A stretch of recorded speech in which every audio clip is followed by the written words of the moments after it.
Assalamualaikum warahmatullahi wabarakatuh. Perkenalkan, nama saya Sugiyarti, mahasiswi Universitas Pancasakti, Bekasi. Dengan nomor NIM 1862570135. Program studi PG PAUD untuk mata kuliah Perkembangan Sosial Emosional Anak Usia Dini. Di sini saya akan membawakan laporan untuk tugas UTS Observasi Perkembangan Sosial Emosional Anak Usia Dini dengan perilaku tantrum dan kesulitan kontrol diri. Pendahuluan. Masa usia dini merupakan periode penting dalam pembentukan kemampuan sosial dan emosional anak. Pada tahap ini, anak mulai belajar memahami aturan, mengenali perasaan diri sendiri maupun orang lain, serta mengembangkan perilaku yang dapat diterima dalam lingkungan sosial. Namun, tidak semua anak dapat melalui proses ini dengan mudah. Di lingkungan sekolah, sering ditemukan anak mengalami kesulitan dalam mengontrol emosi dan perilakunya. Hal ini dapat terlihat dari perilaku seperti mudah marah, mengganggu teman, hingga tindakan yang menyakiti orang lain, baik secara verbal maupun fisik. Kondisi tersebut tentu dapat mempengaruhi suasana belajar dan interaksi sosial di kelas.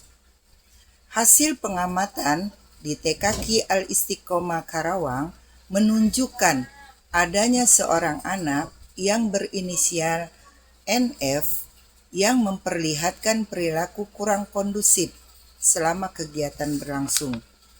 Ia cenderung sulit fokus, sering mengganggu teman, serta menunjukkan reaksi emosi berlebihan ketika menghadapi suatu situasi tertentu.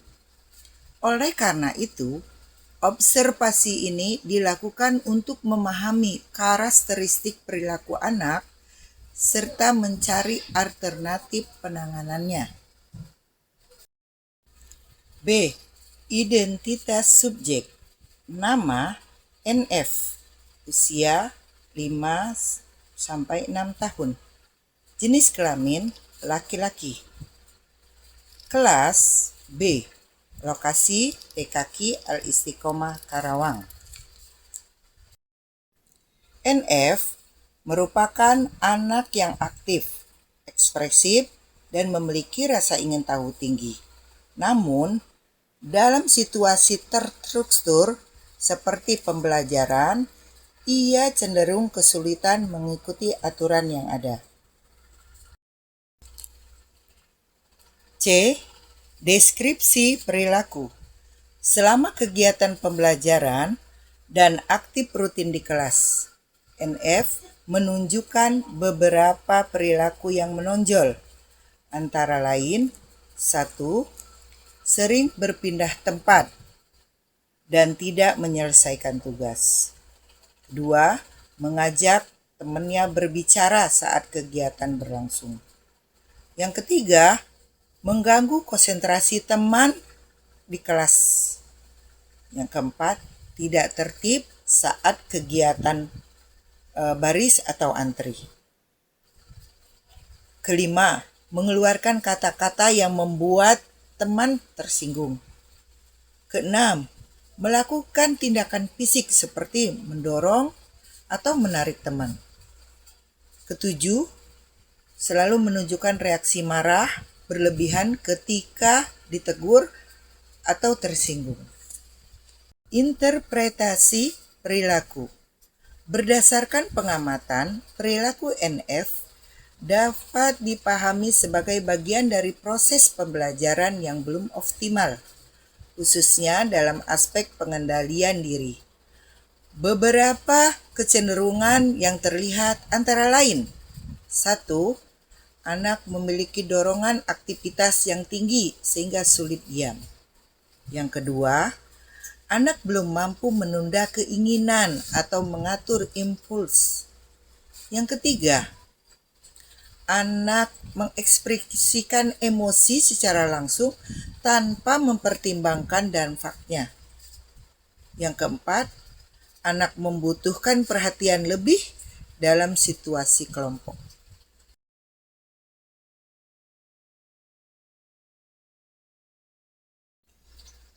Selain itu, perilaku menyakiti teman, baik melalui ucapan maupun tindakan, menunjukkan bahwa kemampuan empati anak masih perlu dikembangkan. Faktor yang mempengaruhinya. Beberapa kemungkinan yang menjadi latar belakang munculnya perilaku tersebut, diantaranya 1. Kematangan emosi yang belum berkembang optimal. Anak masih dalam tahap belajar mengenali dan mengelola perasaannya.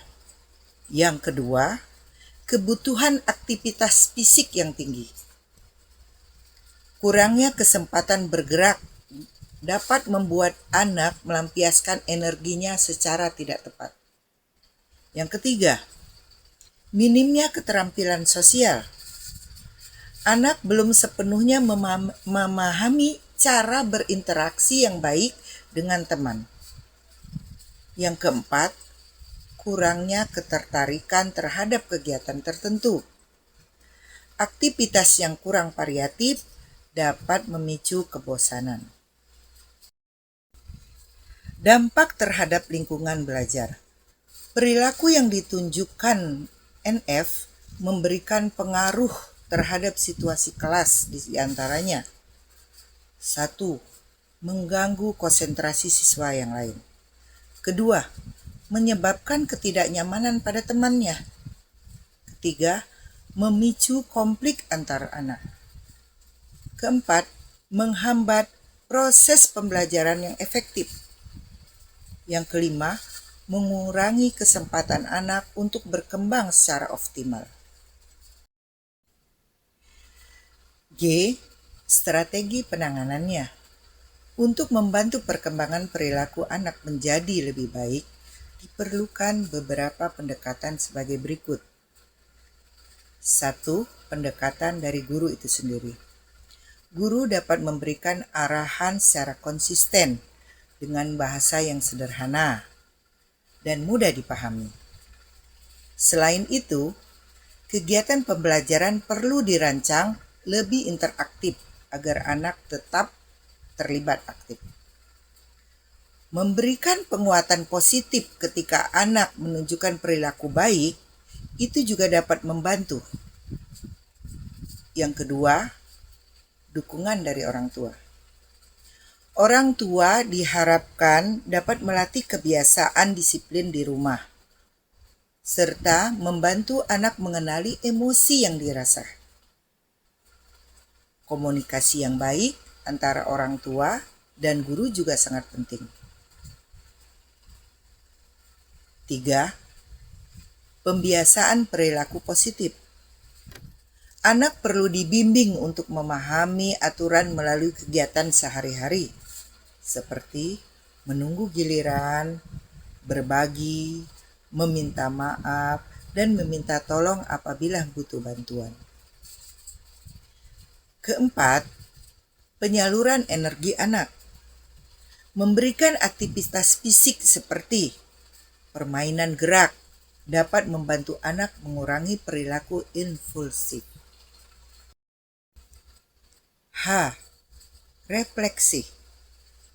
Perilaku yang ditunjukkan NF merupakan bagian dari proses perkembangan yang membutuhkan pendampingan. Pendekatan yang dilakukan tidak cukup hanya dengan menegur, tetapi perlu disertai dengan pemahaman terhadap kebutuhan anak.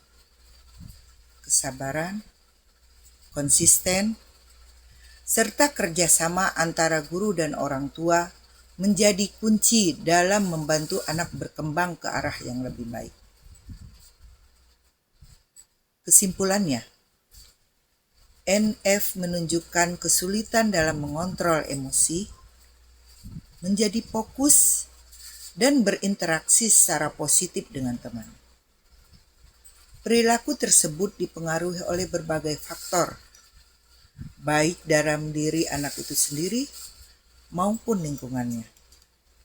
Dengan pendekatan yang tepat dan berkelanjutan, anak memiliki potensi untuk berkembang menjadi lebih baik dalam aspek sosial emosional.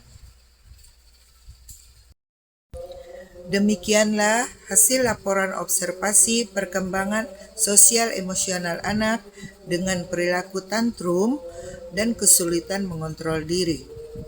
Saya ucapkan terima kasih atas perhatiannya. Akhirul kalam.